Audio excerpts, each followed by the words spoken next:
नमस्कार रसिकांनो, welcome back to my channel सफर जागतिक चित्रपट दुनियेची.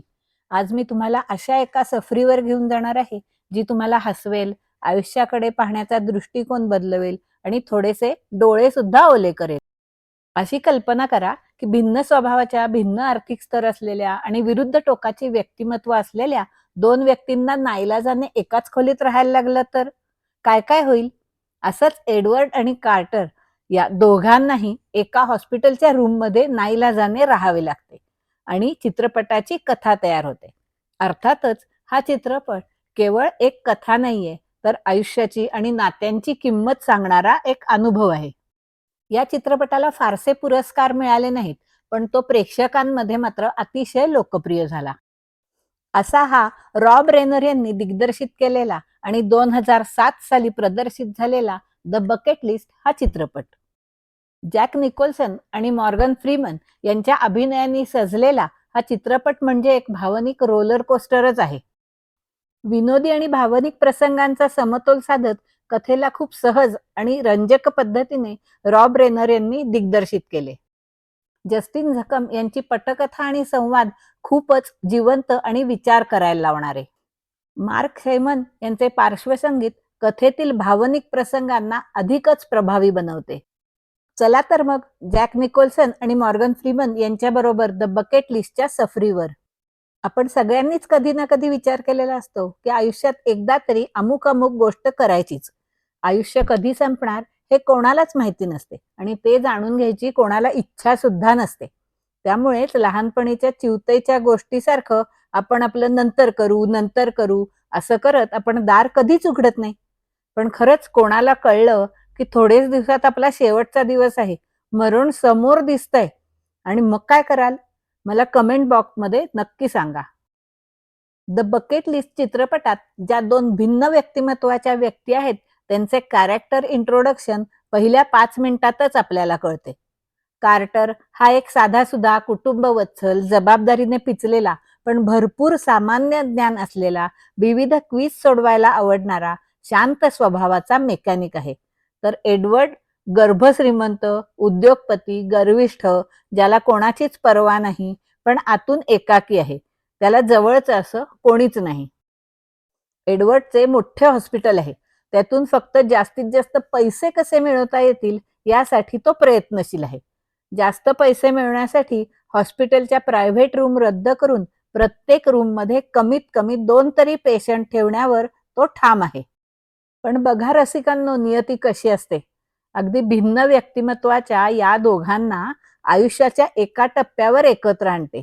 गरीब श्रीमंत, समंजस गर्विष्ठ, कुटुंबवत्सल एकाकी असा कोणताच भेदभाव आजार कधीच करत नाही. कोणत्याही आजारासमोर सगळेच एकाच पातळीवर. तर एडवर्डच्याच फतव्यानुसार आधीपासूनच ऍडमिट असलेल्या कार्टरच्या रूममध्ये एडवर्डला ऍडमिट केले जाते. एडवर्डचा सहाय्यक सर्व सामान, त्याची लाडकी लुकाबी कॉफीचे मशीन वगैरे निगुतीने लावतो. कार्टर आणि एडवर्ड यांच्यामध्ये सुरुवातीला साहजिकच अनोळखीपणा असतो. एडवर्ड लुकाबी कॉफीचे रसभरीत वर्णन करतो, कौतुक करतो. तर लुकाबी कॉफीची कधीही चवही न बघितलेला कार्टर त्याला ती कॉफी कशी तयार करतात याची माहिती देतो. अर्थातच एडवर्डला ती मान्य नसते. एडवर्ड सतत चिडचिड, त्रागा करत असतो. तर कार्टर शांतपणे पुस्तक वाचणे, क्विज सोडवणे, काहीतरी लिहिणे असे करत असतो. कार्टरला भेटायला त्याची बायको, मुले येत असतात, पण एडवर्डला मात्र कोणीही भेटायला येत नाही. एडवर्डच्या टोमण्यांनी आणि कार्टरच्या शांत बुद्धीने त्यांच्यात एक भन्नाट केमिस्ट्री तयार होते. ते आपल्याला हसवतात, रडवतात, विचार करायला लावतात. सुरुवातीला अनोळखे असलेले कार्टर आणि एडवर्ड एकमेकांविषयी जाणून घेऊ लागतात आणि शेवटी त्यांच्यात एक गहन हृदयस्पर्शी नातं बनतं. या दोघांमधील फुलत जाणारी मैत्री हाच या चित्रपटाचा गाभा आहे.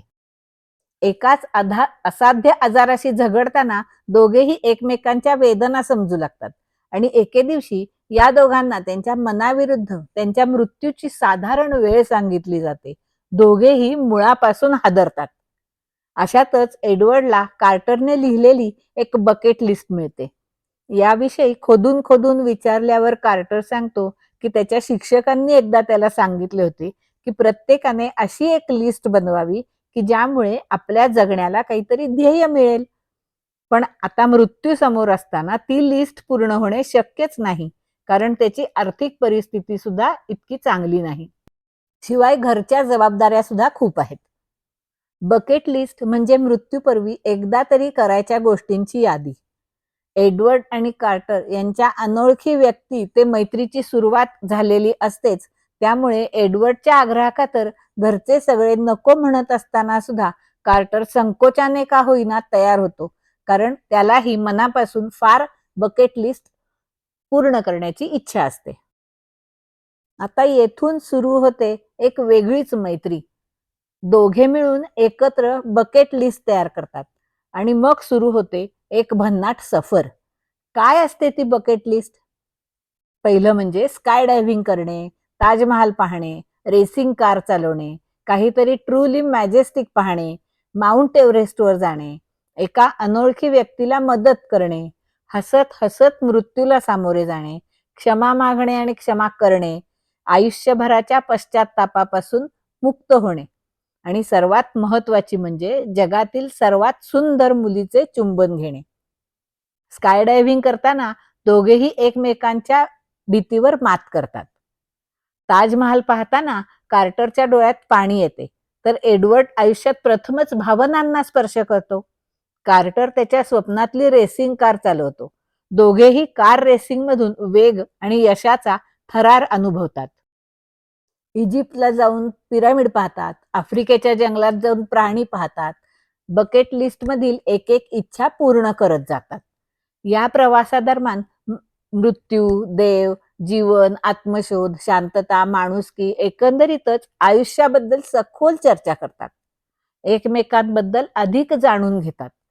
एडवर्डला कार्टरच्या साधेपणाचे आणि सामान्य ज्ञानाचे अप्रूप वाटू लागते, तर कार्टरला एडवर्डच्या एकाकीपणाची खंत जाणवते. यातून आपण त्याला बाहेर पडायला मदत करूयात असे कार्टर मनोमन ठरवतो. पण या प्रयत्नांमुळे एडवर्ड आणि कार्टर यांच्यात थोडे मतभेद होतात आणि ते आपापल्या घरी निघून जातात. बकेट लिस्ट पूर्ण करण्याच्या प्रवासादरम्यान जेव्हा दोघांमध्ये विविध विषयांवरती चर्चा चालू असते, तेव्हा एकदा कार्टर एडवर्डला सांगतो की you measure yourself by the people who measure themselves by you. म्हणजे आपण आपल्या आयुष्याची किंमत आपण किती पैसे कमावले, किती यश मिळवलं यावर नाही, तर इतर लोक आपल्याला कशा नजरेने पाहतात यावर ठरते. म्हणजेच तुमचं खरं मूल्य हे तुमच्या प्रभावातून दिसतं. तुमच्यामुळे इतरांनी स्वतःला कसे घडवले हेच तुमचे प्रतिबिंब असते. हे वाक्य म्हणजे एक आत्मपरीक्षणाची खिडकी आहे असे म्हटल्यास वावगे ठरणार नाही. आपण आपल्या आयुष्याचा प्रभाव इतरांच्या आयुष्यावर किती सकारात्मकरित्या पाडतो हीच आपली खरी ओळख. द बकेट लिस्ट हा चित्रपट केवळ साहस किंवा या दोन मित्रांच्या सफरीच्या कथेवर नाही, तर आत्मशोध, क्षमा, प्रेम आणि मृत्यूच्या छायेतही जीवन शोधण्याचा प्रयत्न आहे. जेव्हा कार्टर आजारी पडतो तेव्हा एडवर्ड त्याच्यासाठी रडतो. आयुष्यात पहिल्यांदाच कार्टरची बायको त्याच्या मृत्यूआधी कार्टरने एडवर्डसाठी लिहिलेले पत्र देते. त्यात कार्टरने एक इच्छा प्रदर्शित केलेली असते की एडवर्डने जीवनात आनंद शोधावा, नात्यांमध्येही खूप आनंद, आपलेपणा दडलेला असतो. एडवर्ड कार्टरची इच्छा पूर्ण करण्याचे ठरवतो. एडवर्डची सुद्धा एक इच्छा अजून पूर्ण व्हायची असते, ती म्हणजे जगातील सर्वात सुंदर मुलीचे चुंबन घ्यायचे. कार्टरच्या इच्छेनुसार एडवर्ड अनेक वर्षांनी भेटायला आपल्या मुलीकडे जातो. मुलीची क्षमा मागतो, मुलीला क्षमा करतो. आयुष्यभराच्या पश्चात्तापापासून मुक्त होतो. मनाला शांती मिळते. आपल्या छोट्याशा नातीला भेटतो, तिला जवळ घेतो. भावना वेगाने तिच्या गालावर आपले ओठ टेकवतो आणि त्याच वेळी त्याला जाणीव होते की जगातील सर्वात सुंदर मुलीचे चुंबन म्हणजे दुसरे तिसरे काही नसून आपल्या नातीचा चुंबन घेणे हेच आहे. एडवर्डची ही इच्छा पूर्ण होताना पाहून आपल्यालाही समाधान वाटते. कार्टर आणि एडवर्डच्या मृत्यूनंतर त्यांच्या बकेट लिस्टमध्ये शेवटची इच्छा असलेली उरते, ती म्हणजे काहीतरी भव्य आणि सुंदर पाहणे. चित्रपटाच्या शेवटी एडवर्डचा सहाय्यक थॉमस हा कार्टर आणि एडवर्डच्या राखेचे डबे माउंट एव्हरेस्टवरती ठेवतो आणि शेवटची इच्छा खोडून तो कागद या दोन्ही डब्यांशेजारी ठेवतो आणि चित्रपट संपतो. थॉमसने शेवटची इच्छा खोडणे हे फक्त यादीतून ती खोडणे हे नाही, तर या दोघांच्या आयुष्याच्या प्रवासाचा एक पूर्णविराम आहे आणि हाच पूर्णविराम प्रेक्षकांच्या मनातील आत्मशोधाच्या विचारांचा आरंभ आहे.